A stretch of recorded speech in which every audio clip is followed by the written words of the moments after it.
지금 뭐 40년째 거의 99% 됐다. 마지막 1%가 해결이 안 된다라고 하는데 그거는 40년이 아니라 400년, 4000년을 해도 그 풀리지 않는 1%예요. 그래서 그 1%가 만약에 해결이 되면 비트코인 연구소 오늘의 빨간 약 드시죠? 트위터 들어왔더니 사토시 형님이 또 마스터 석사 마스터 오브 아트스 인 잉글리시 부지런하세요. 정말 또 오픈 유니버시티 학위 수집가 같은 느낌이 나죠? 그 얼마 전에 이더리움에서 샹하이랑 그래서 뭐죠? 무슨 업데이트 성공했다고들 얘기가 많던데 프루프 오브 워크를 정확하게 이해하고 제대로 쓰고 있는 체인은 비트코인 SV밖에 없어요. 그러니까 동일한 프로토콜과 소스 베이스로 이제 출발했던 비트콩, BTC나 BCH, 그다음에 이제 뭐 라이트코인, 그리고 이제 POS 전환 전에 POW였던 이더리움이 등 이런 이른바 POW 체인이라고 하는 그 체인들도 작업 증명의 정확한 용도와 활용법을 잘 몰라요. 그러니까 그래서 사실 어떻게 보면 도구가 아무리 훌륭해도 그거를 다루는 방식이 틀리면 제대로 된 결과물이 나올 수 없지 않습니까? 그런 결론에 이르게 되는 거죠. 그리고 그러다 보니 마이너들의 역할이나 이런 부분들에 대해서 완전히 배제하고 모든 거를 그냥 소프트웨어적으로 완벽하게 하려고 하니까 당연히 답이 안 나오고 오히려 그보다 더 후진적인 POS라든가 거버넌스를 만들고 이게 필요 없는 거버넌스를 아예 도려냈던 거버넌스를 유지시키면서 그 거버넌스를 민주적으로 나눠 먹겠다라고 하는 이런 발상들이 지금 횡행하고 있고 그게 지금 이제 현재 블록체인 업계를 다 엉뚱한 길로 가게 만드는 그런 문제죠. 훅방님, 에이다도 문제가 많은 코인이니까요. 사실 다 문제가 없는 코인이 없어요. 그러니까 지금은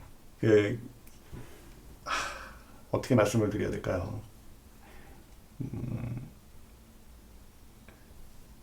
블록체인이 이 세상에 딱 하나밖에 없다니까요.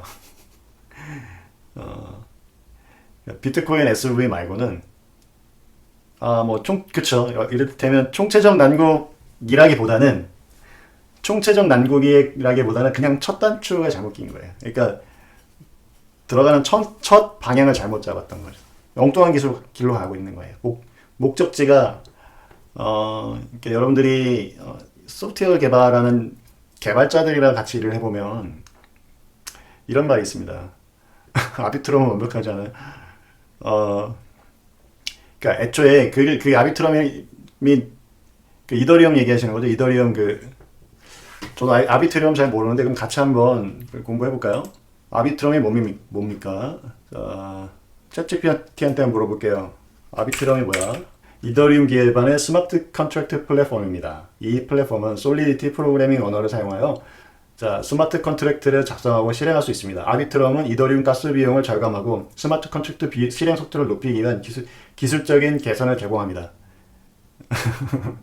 예. 화면 공개 안 되었구나. 예. 아비트럼은 이더리움 기반의 스마트 컨트랙트 플랫폼입니다. 이거 보니까 제 생각엔 사이드 체인인 것 같아요. 네. 제가 이걸 이렇게 정확한 디테일을 몰라도 이게 이제 말씀을 드릴 수 있는 이유는 뭐냐면 종종 제가 비유를 많이 드리지만 누군가가 연구기관을 만들겠다 라고 하면은 그 디테일을 들여다볼 필요가 없습니다. 왜냐하면 연구기관이라는 거 말 그대로 무한히 한 번만 에너지를 주입하면 그 에너지로 무한히 돈다는 거거든요. 근데 마치 활력에 의해서 에너지는 점점 소모돼서 결국은 언젠가 멈추게 돼 있지 않습니까? 그러니까 연구기관은 엔트로피 법칙, 연력학 법칙, 1, 2법칙에 위배가 돼요. 그냥 누가 그러니까 연구기관을 만들었습니다 라고 하면은 그 안을 들여다볼 필요가 없습니다. 자, 그런데 누가 연구기관을 만들었어요 라고 하지 않고 자기 머릿속에서 하는 행동은 추구하는 바는 연구기관인데 말은 연구기관이라는 그 용어도 몰라요. 이를테면 그래서 시골 발명가들 이런 사람들이 항상 그런 경우가 많습니다. 내가 무한동력기관, 영원히 갈 수 있는 기관을 이제 발명을 하는데 지금 뭐 40년째 거의 99% 됐다. 마지막 1%가 해결이 안 된다라고 하는데 그거는 40년이 아니라 400년, 4000년을 해도 그 풀리지 않는 1%예요. 그래서 그 1%가 만약에 해결이 되면 쳇바퀴 도는 거죠. 여기서 문제가 해결이 되면 그 문제가 이쪽으로 이동하고 여기서 문제를 해결하면 이쪽으로 이동을 하고 그럼 나머지 99%의 내용을 보면 되게 정교해요. 그 요소 기술을 보면 그 비슷한 내용인 거죠. 애초에 이더리움이라고 하는 온체인에서 모든 걸 할 수가 있는 문제인데 스마트 컨트랙트 플랫폼이라고 하는 것 자체의 발상 자체가 애초에 첫 단추를 잘못 꼈기 때문에 그거를 그 기반 위에서 무슨 일을 하든지 해결이 안 되는 거예요. 이더리움스러운 거는 다 안 되는 거죠. 그럼 이제 에이다도 물어볼게요. 자, 에이다 체인은 뭐야? 에이다는 블록체인 기술 만들어진 분산 원장인데 이더리움과 비슷한 목적을 가지고 있으며 자체 암호화폐인 에이다를 사용해서 거래가 이루어지고요. 에이다 체인은 이더리움과 달리 어쨌든 POS를 쓰고 있다고 하죠. 저는 이제 이게 사실이랑 뭐 이제 챗GPT가 사실이 아닌 말도 진짜처럼 얘기를 한다고 하지만 어쨌든 제가 여러분한테 말씀드리고자 하는 거는 이 사고의 방식을 알려드리기 위한 거기 때문에 자 POS 알고리즘 이렇게 쓰면은 이거 자체가 블록체인이 될 수가 없는 거죠. POW가 느리다라고 하는 오해 때문에 POS가 나온 거거든요. 그리고 이더리움은 비트코인에서 스마트 컨트랙트를 할 수 없다라는 오해 때문에 나온 거거든요. 그러니까 이더리움 방식으로 스마트 컨트랙트를 만들면 안 돼요. EVM이라든가 이런 식으로. 그러니까 CPU 레벨의 그 트랜잭션 하나하나는 스크립트 수준으로 그 예측 가능한 형태의 트랜잭션의 길이와 그 트랜잭션을 처리하는 데 소요되는 시스템 네트워크 자원이 비례하는 방식으로 단순하게 결정이 나야 되는 거예요. 근데 이제 이더리움처럼 이더리움은 그 안에 뭐라 그랬죠? 루프도 넣을 수가 있고요. 그러니까 고차원의 상위 스택에서 구현을 해야 되는 고차원의 랭귀지, 뭐 파이썬, 자바, 뭐 자바스크립트 이런 객체 지향 언어 같은 고차원적인 언어의 특징을 EVM이라고 하는 그 가상 머신을 올리고 그 위에서 구동하는 방식으로 되어 있다는 거죠. 뿐만 아니라 하나의 컨트랙트가 다른 컨트랙트의 함수라든가 정보를 참조하고 이렇게 해서 콜이 계속 콜체인이 또 발생할 수가 있어요. 호출하는 게 여러 개. 그러니까 그런 것들은 기본적인 이 고차원 랭귀지의 기본적인 어떤 그 특징인데 그러니까 비트코인은 원시적이기 때문에 실력이 없어서 그렇게 만든 게 아니라 그래야 하기 때문에 그렇게 만든 거라는 거예요. 여러분 자동차 엔진이 돌기만 해야지. 그러니까 엔진이 움직이는 게 아니죠. 엔진은 그냥 돌아서 추진력만 내고 뭐 전진 후진하는 건 기어를 바뀌는 방식으로 하고 그 다음에 조향은 앞바퀴 조향기를 통해서 해야 되죠. 이렇게 역할을 나눠서 해야 되는 겁니다. 엔진은 단순히 돌기 때문에 단순한 일만 할 수 있기 때문에 자동차라고 하는 이게 완성이 될 수가 있는 거예요. 아비트럼은 개발팀에게 분배된 토큰 몰래 빼서 팔아먹다가 걸린 것만 봐도 그냥 스캠이죠. 그럼 그 첫 단추를 잘못 끼운 블록체인은 정상적인 블록체인으로 다시 복구가 불가능할까요? 불가능하죠. 네. 비트코인 SV야말로 타중앙화인데 알아주거나 움직여주는 기업이 없는 것 같아요. 뭐 국내는 그런데 이제 시간 문제입니다. 해외에서는 조금씩 계속 빨간 약을 먹고 진실을 알아가는 사람들이 뭐 국내든 해외든 계속 늘어가고 있는 게 지금 느껴지고 있고요. 조금씩 의미 있는 프로젝트들이 더 나오고 있고요. 첫 단추를 잘못 끼운 체인은 어떻게 소프트웨어적으로 해결한다 해도 증권법 때문에 살아나기 힘들지 않을까요? 그렇습니다. BTC가 디지털 금이다라고 주장하는 것들과 어떤 차이점이 있을까요? 그거는 쓸모가 있어야 되는데 비트코인은 쓸모가 없는 게 문제입니다. 실제 유틸리티가 이제 BTC 같은 경우 비트코인은 이번에 올디널이 나오면서 하나 생기긴 했죠. 데이터를 업로드하면서 트랜지션 피를 받기 때문에 BSB도 마찬가지고 사실 본질적인 유틸리티는 네트워크의 그 트랜잭션과 데이터를 묶어서 비트코인 네트워크, 즉 비트코인 SV 네트워크에 어떤 데이터를 온체인에 올리고자 하는 니즈가 반드시 있어요.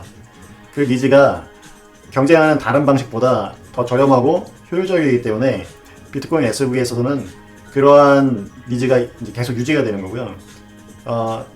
BTC는 그냥 된다는 거 외로는 경쟁력이 없죠. 그러니까 가격 경쟁력이 없죠. 그러니까 너무 한마디로 그 데이터를 올려서 얻는 효용 대비 올리는 데 들어가는 수수료가 너무 비싸기 때문에 지속 가능한 방식이 아니죠.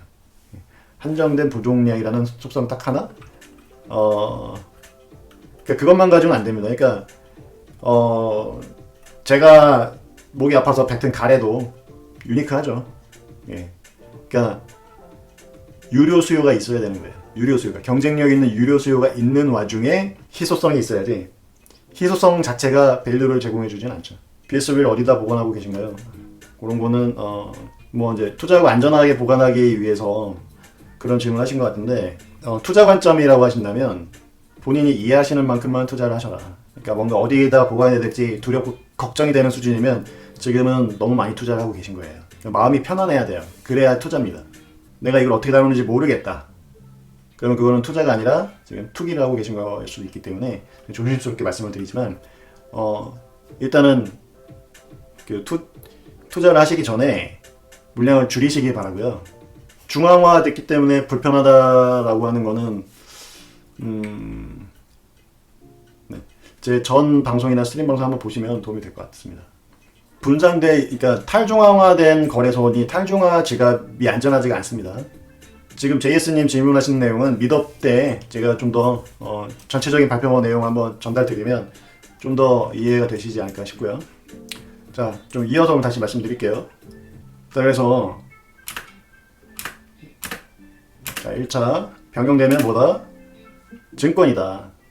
자, 그래서 여러분들이 이제 깨셔야 될 게 뭐냐면 이 커머디티라고 하는 걸 뒷받침하는 이게 커머디티가 될 수 있다는 거. 그러니까 뭐 코인 이거는 여러분들 편한 용어로 크립토 커런시 탈중앙화되어 있는 뭐 이렇게 뭔가 우리 가치 있는 걸 만들어냈다. 돈을. 사실은 그게 커머디티라는 거죠. 커머디티인데 커머디티가 아니면 다 증권입니다. 그러니까 커머디티로 만들어주는 게 탈중앙이라고들 잘못 알고 계세요. 이 크립토라고 하는 이 암호학적 기술에 기반해서 그리고 기반한 탈중앙화 거버넌스에 의해서 이게 된다라고 사람들이 잘못 알고 계십니다. 근데 그것이 아니다. 자, 그게 아니라 네. 법과 프로토콜에 기반해서 이게 네. 커머디티가 되는 거다라는 거예요. 아까 어떤 분이 심영성님이었나? 예, 센트럴라이즈 거래소 뭐 못 믿겠다라고 하는데 지금 이 블록체인 업계에서 하는 얘기들 그 셀프 서버린 그 자산 관리 자기 탈중앙화 뭐 월렛이라든가 그거 다 정말 순진한 얘기들이라는 거죠. 그 금 자체는 변하지 않지만 금을 내가 들고 있는 거 자체가 들고 있을 때 리스크가 있기 때문에 그 리스크를 생각해보세요. 그 굉장히 귀족들, 그러니까 현대적인 귀족들, 부자들, 막 이런 사람들이 뭐 몇 억씩 되는 장신구나 이런 거 귀에 걸고 다닐 때 아무 데나 다니면 되나요? 그럴 수 없죠. 그러니까 자기네 집도 보안 시스템이 굉장히 잘 돼 있고요. 어디 가더라도 뭐 영화 배우다 이러면 그럼 레드카펫 위에서나 그렇게 입는 거죠. 어디 밤에 뒷골목에서 가면은 이게 자기 겁니까? 귀에 걸려있는 그 다이아몬드가? 아니죠. 그러니까 그런 식으로 다이아몬드 자체는 뭐 가치가 영원하겠지만 그걸 소유한다는 게 안전한 게 아닙니다. 그래서 이런 말이 맞을지 모르겠는데 플로피 디스크 같은 놈 같아요. 뭐 쓴다면 쓸 수 있는데 비용이 굳이 뭐 이걸? 그렇죠. 정말 적절한 비유를 해주셨네요. 지금 입장에서 그러니까 플로피 디스크는 지금은 장신용이죠. 그러니까 데이터를 저장하는 용도로 더 비싸죠. 그러니까 그 플로피 디스크에 들어가는 실제 디스크 테이프 그 안에 이제 디스크 테이프가 있어요. 자기 테이프가 있고 겉에 있는 플라스틱 케이스가 이만큼 있을 거 아닙니까? 자, 그러면 현대적으로 보면 지금 USB 제조 원가가 훨씬 쌀 거예요. 그 플로피 디스크보다. USB 요만한 USB가 뭐 지금 몇천 원이면 몇 기가를 저장할 수 있잖아요. 그러니까 상대가 안 되죠. 플로피 디스크 정말 비유를 잘 들어주신 것 같아요. 그러니까 코인이 상폐되면 코인은 지갑 옮기면 되지 않습니까? 네. 안 줄까봐 그런가요? 그러니까 그건 중앙화된 거래소라서 불안한 게 아니라 불법 거래소라서 그래요. 사실 지금 거래소란 말을 붙이면 안 돼요. 모든 거래소들이. 국내법에 의하면 거래소라고 얘기를 하면 안 됩니다. 그러니까 암호화폐 거래소 뭐 이렇게 얘기를 하는데 거래소가 아닙니다. 여러분들. 그러니까 중앙화됐기 때문에 문제가 아니라 불법이라서 문제인 거예요. 그러니까 마음대로 상폐하는 것처럼 이렇게 코인을 이렇게 마음대로 상폐하지 않습니까? 자, 주식시장도 중앙화되어 있죠. 우리나라 증권거래 코스닥이라든가 코스피, 나스닥, 뭐 다우지수 다 중앙화되어 있죠. 그러나 왜 거기에 대부분 뭐 어느 날 갑자기 상폐될까봐 느닷없이 상폐될까봐 뭐 고민하고 이렇게 투자하지 않지 않습니까? 사전에 알잖아요 대부분. 네. 그러니까 그런 거는 중앙화됐기 때문이 아니라 그 규제를 안 받아서 발생하는 문제예요. 이 블록체인 업계가 세상을 전부 너무 호도하고 있는 거죠. 순진한 비전문가들이 개발자들이라고 하는 세상에서 세상 물정 모르는 개발자들이라고 하는 비전문가들이 몇백 년에 거쳐서 이 축적되어 온 이 금융과 관련된 이 메커니즘이라든가 이런 것들을 새로 만드는데 그거를 기존 걸 공부했으면은 아까 처음 제가 예를 든 것처럼 이거 지금 이제 연구기관을 만들 거예요. 우리가 이렇게 얘기했으면 단박에 알아듣고 그건 어차피 안 됩니다. 이만저만해서 안 돼요. 라고 얘기를 들었겠죠. 근데 연구기관이 뭔지도 몰랐던 거예요. 그러니까 자기가 하는 게 연구기관이란 개념이 있는지도 몰랐던 거예요. 근데 실제로 하려고 했던 게 연구기관을 만들려고 했던 거죠. 뭔가 막 복잡한 걸 만들었어요. 그래서 옆에서 금융권이라든가 전통적인 금융권이라든가 다른 사람들 제도 규제 당국이나 와서 당신들 지금 뭐 하는 겁니까 하니까 제대로 설명도 못 해요. 설명을 하는데 되게 막 어렵게 설명하는 거죠. 자기가 이해한 방식대로. 그러니까 자기가 만든 거에 대해서도 정확하게 설명을 못하고 거기다가 이제 뭐 어려운 용어를 붙이죠. 합의 알고리즘이니 토크노믹스니 뭐 ERC-EN이 토큰 규격이니 개발자들이 새롭게 부여한 그러나 살짝 이제 오류가 있는 용어들, 디파이니 등등 막 하니까 그 용어를 듣고 나면 헷갈려요. 근데 그 개발자들이 잘못 전달한 내용의 그것을 걷어내고 진실을 딱 보면 이거 그냥 증권이었네? 다 해먹었던 것들인데 예전에? 그러니까 별게 아닌 거죠. 파고 들면 그냥 증권인데 얘네들 지금 불법적으로 그냥 하고 있었네? 그러면 증권은 왜 규제 대상이 되느냐? 그 증권이 왜 규제가 되냐면 증권을 함부로 유통을 하면 그 사기꾼이 사기치기 딱 좋기 때문이죠. 그러니까 결국 돈과 관련된 부분들, 돈으로 투자자들을 유혹할 수 있는 것들, 이런 것들은 항상 사기꾼들의 그 단골, 그 사기꾼이라고 하는 그 온갖 그 부패하고 구더기들 이런 것들이 만연하는 그 원천이었던 거죠. 그러니까 증권은 너희들이 이러이러한 것들은 증권이라고 이제 규정을 하고 몇백 년 동안의 이 인류의 경험에 의해서 증권이라고 규정을 하고 증권을 다룰 때는 안전하게 해야 되니까 사기를 못 치게 해야 되니까 감시와 통제 그 다음에 정보 공개의 의무가 있는 거죠. 그렇게 해서 투자자들이 손해보는 그러니까 사기를 당하지 않게끔 관리 감독을 하는 겁니다. 그런데 개발자들이 자기들이 만든 게 증권인지도 스스로 모르기 때문에 자기들이 이해하는 방식으로 설명하는 거 자기가 만든 거를 본인도 자기가 뭘 만들었는지 모르고 그러니까 설명에서도 1차적인 오류가 생겨요. 규제 당국이라든가 이런 레귤레이터들은 소스 코드를 직접 보기 어렵지 않습니까? 그러니까 개발자들이 설명해주는 내용을 듣고 이해하는 수밖에 없어요. 근데 이 개발자들의 문제는 자기가 개발한 결과물에 대해서 설명을 하는 것도 항상 오류가 발생해요. 그러니까 해놓은 것 자체에도 문제가 있고 설명에도 문제가 있고 두 번에 거친 그 언어 해독의 전달 과정에 번역 오류가 겹친 결과 이게 불법인지 아닌지 잘 모르겠는 거죠. 그러니까 애초에 본질을 딱 보면 그냥 불법인 게 그런 상황이 벌어지고 있는 겁니다. 해킹, 저는 그것보다 FTX 같은 거래소 자체가 문제가 생겨 출금 못할까봐 해킹 문제도 있고요. 그러니까 이거는 거래소의 문제가 아니라 애초에 블록체인이 없습니다. 비트코인 SV 말고는. 그러니까 여러분들이 아셔야 될 건 뭐냐면 제가 최대한 과격하게 말씀을 드리지 않으려고 노력을 드리고 이제 많은 분들이 또 신념을 갖고 투자하는 분도 계시기 때문에 그분들 마음에 상처받지 않기 위해서 굉장히 좀 이제 자제를 해서 조심스럽게 말씀을 드리는 거지만 단적으로 얘기해서 이 연력학 법칙에 위배되지 않는 그러니까 허황된 말이 하고자 하는 것 자체가 문제가 있으면 그러니까 요구사항 자체가 문제가 있는 거예요. 이를테면 나 빨간색이면서 빨간색이 아닌 색깔을 화면에 표시해 주세요 이러면 그거는 할 수 있는 방법이 없습니다.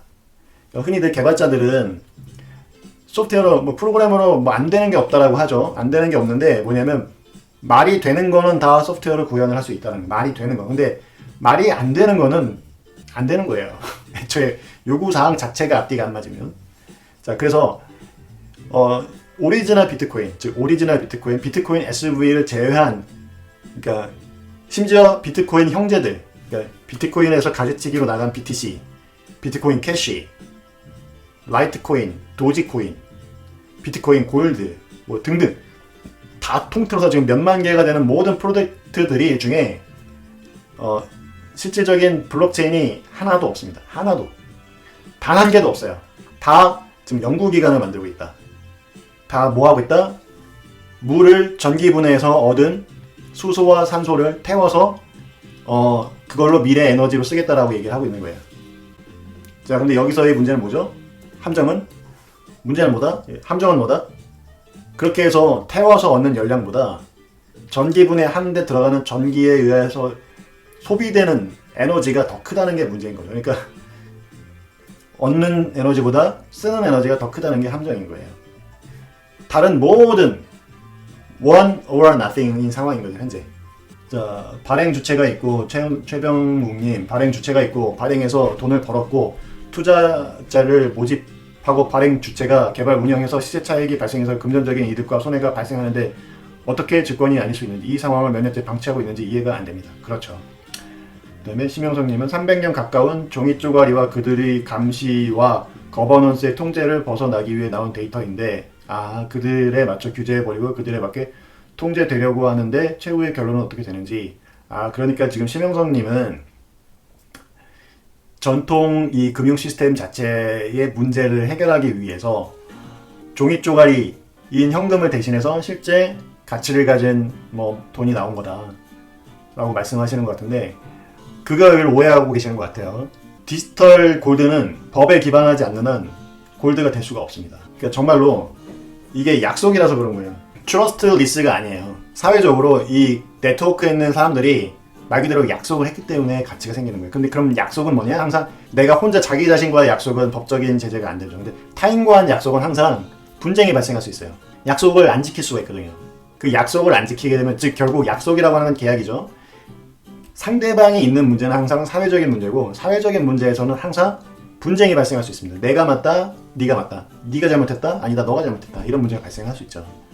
그렇기 때문에 결과적으로는 그러면 사회적으로 발생된 분쟁의 최종 조정 과정은 법을 하는 겁니다. 법이 있기 전에는 폭력으로 했었죠. 그거를 암호학적으로 해결할 수 없어요. 심영성님, 그게 지금 잘못 전달되어 있는 오해인 겁니다. 그러니까 암호학이라든가 탈중앙화라고 얘기하지만 그런 방식으로, 그러니까 거버넌스적으로, 자체 거버넌스적으로 해서 해결이 될 수 있는 문제가 아니에요. 골드 스탠다드를 300년이 아니죠. 골드 스탠다드는 기존의 이 블록체인 업계의 내러티브를 지금 말씀하고 계시는 건데, 제 방송을 이제 시청하신 지 얼마 안 되신 것 같아요. 안 되신 것 같은데, 기존 방송을 쭉 보시면은 이제 그런 내용들을 좀 보실 수 있는 게 뭐가 있을까요? 돈과 신용의 차이, 이 영상 한번 찾아보시면 그 영상 좀 짧기 때문에 도움이 많이 될 것 같고요. 그래도 이제 오늘 말씀을 주셨으니까 간단하게 의견을 드리자면, 그 사람들마다 이를테면 중앙은행에서 신용 팽창을 하고 골드 스탠다드 없이 이렇게 양적 완화를 한다던가, 이렇게 금리를 중앙에서 막 조절을 하고, 그래서 실질적으로 인플레이션만큼 우리들이 가지고 있는 세이브한 어떤 현금이라든가 저축에 영향을 미치고, 경제에 영향을 미치고, 근데 이런 부분에 대해서 이게 결국은 기득권을 공고하기 위한, 기득권의 어떤 보이지 않는 신문제 같은 현대판 신문제를 공고하기 위한 그런 시스템이고, 그거를 어떻게 보면 혁명적으로 이렇게 금융 시스템을 혁명을 해서 이제 소외받던 일반인들이 그거를 혁파하고 금융사회 혁명적인 측면으로 접근을 많이 하시는 것 같은데, 그것도 다 뜯어보면 사실상 그렇지 않죠. 지금 이 사기가 어디서 더 많이 발생하고 있어요. FTX 얘기도 그렇고,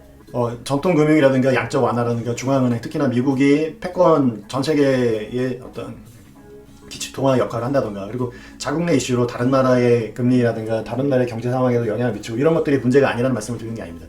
그 문제는 그런 것들도 문제는 있죠. 문제가 있지만 그 문제를 이 비트코인이 다 풀어주는 게 아니라는 거예요. 그러니까 비트코인이 해결하는 문제는 다른 문제라는 거죠. 비트코인이 해결하고자 하는 문제는 그러니까 기존 시스템 완전히 뒤집어 엎자라는 게 아니라, 기존 시스템에 문제가 있는데 거기서 정치적인 문제, 어떤 경제 시스템적인 문제라기보다는 굉장히 그거를 기술적으로 풀어낸 거예요. 기술적으로. 기존 시스템이 가지고 있는 비효율적인 구조를 굉장히 비용을 낮춘 거예요. 마이크로 페이먼트, 디지털 상거래상에서 발생하는 최소 가용 거래 규모, 이 threshold라고 하는데, 일정 금액 이상을 하지 않으면 효율이 발생하지 않는 거예요. 그러니까 원유 같은 걸 채출한다 하더라도 뭐 몇십만 배럴 이렇게 되지 않고, 시추를 딱 뚫었는데 매장량이 고작 한 50리터, 100리터라고 하면 뚫는데 비용이 훨씬 더 많이 들지 않습니까? 그러니까 원유가 매장돼 있으면은 그 경제성을 측정할 때 어느 정도 규모 이상으로 이렇게 쉽게 뚫 수 있고, 양도 많아야 경제성이 있는 것처럼, 거래도 마찬가지입니다. 디지털 거래에서도 어느 정도의 스레시홀드를 넘기 전까지는 전송 비용이 그러니까 전송에 들어가는 비용이 거기에 실제로 전송하고자 하는 밸류보다 배보다 배꼽이 더 큰 상황이 발생하는 거예요. 그래서 실질적으로 거래가 가능한 스몰 캐주얼 트랜잭션의 규모가 이만큼 벽이 문턱이 높았던 거죠. 그걸 낮추는 게 첫 번째. 그걸 낮추는 게 첫 번째고요. 두 번째는 글로벌 소스 오브 트루스. 레저죠. 레저인데 인포메이션 레저. 비트코인이라는 말 속에 정답이 다 있습니다. 비트, 데이터죠. 코인, 머니죠. 데이터와 머니가 합쳐져서 장부에 기입되는 게 그전까지는 없었어요. 그러니까 그러니까 계약서와 돈이 하나의 시스템에서 기록이 되었을 때 갖게 되는 시너지는 그거는 상상을 초월합니다. 이런 내용들이 핵심인 거고요. 그 결과로서 기존의 머니보다 상대적으로 좀 더 안정적인 머니 역할을 나중에 할 수도 있겠죠. 선후 관계가 다른 거죠. 기존 시스템을 대체하고 무너뜨리고 그러니까 그거 자체가 목적이 아니라 애초에 이제 목적이고 실질적으로 풀어내는 거는 기술적이라는 거예요. 기술적인 측면에서 마지널 코스트를 대폭 줄여서 마이크로 페이먼트가 가능하다. 굉장히 저렴한 수수료로 온라인상에서 아주 작은 단위의 거래를 할 수 있다. 얼마나 작은 단위? 뭐 1000분의 1원 뭐 이렇게. 그래서 IoT 머신과 머신 간의 정보를 교환하면서 금전 거래도 할 수 있고, 그리고 그 이력도 결국은 블록체인에 남을 수 있는 거죠. 그렇게 해서 얻어지는 결과로서 이 커머디티 머니가 이제 점차 이 플럭추에이션이 사라지고 보편화되면 이제 가치의 척도가 될 수 있는 상황이 되는 거죠. 약간 좀 이제 먼 미래긴 한데요. 그 세상이라는 기대의 장치가 보다 더 적은 힘으로 잘 돌아가게끔 하는 윤활유 같은 역할이군요. 예, 그렇죠. 최병욱님이 아주 그러니까 비유를 정말 잘 해주시네요. 네, 맞습니다. 그런 역할이라고 생각하시면 돼요. 그래서 물론 결론적으로는 그렇게 해서 이제 먼 미래에는 지금 이제 이 블록체인 업계에서 생각하는 어떤 탈중앙의 가치 그런 것들이 획득될 수는 있을 거예요. 근데 지금 이제 당장 막 이렇게 거버넌스 구축하고 막 탈중앙하고 마치 그냥 이 거버넌스 내에서 민주주의라는 것처럼 정치적인 관점에서 접근하고 이렇게 해결되는 게 아니라 다소 폭력적으로 해서 그 기존 시스템의 절차와 방식 자체를 그러니까 제도에 대한 문제를 제도 자체로 푸는 방식이 아니라는 거예요. 다 소장님께 배운 겁니다. 부끄럽습니다. 본질적인 내용은 저를 통해서 아셨겠지만 그 비유라든가 이 접수하신 게 굉장히 저도 도움이 많이 되네요. 아마 그 심영성님은 좀 본인께서 가지고 계셨던 기존에 이제 그런 생각 갖게 되신 게 너무 당연한 것 같아요. 왜냐하면 어딜 가나 그런 얘기들밖에 안 하니까. 그래서 아마 제가 드리는 말씀이 굉장히 이제 갭이 클 수 있을 것 같아요. 너무 다른 얘기라서. 그래서 그 갭을 좀 메꾸는데 좀 부담이 되실 수 있을 것 같긴 한데 어쨌든 그래서 최대한 좀 충격을 덜 받으시면서도 거부감 없이 잘 진실을 아실 수 있도록 하여튼 제가 좀 더 노력을 해보도록 하겠습니다. 오늘도 12시가 넘었네요. 하다 보니까.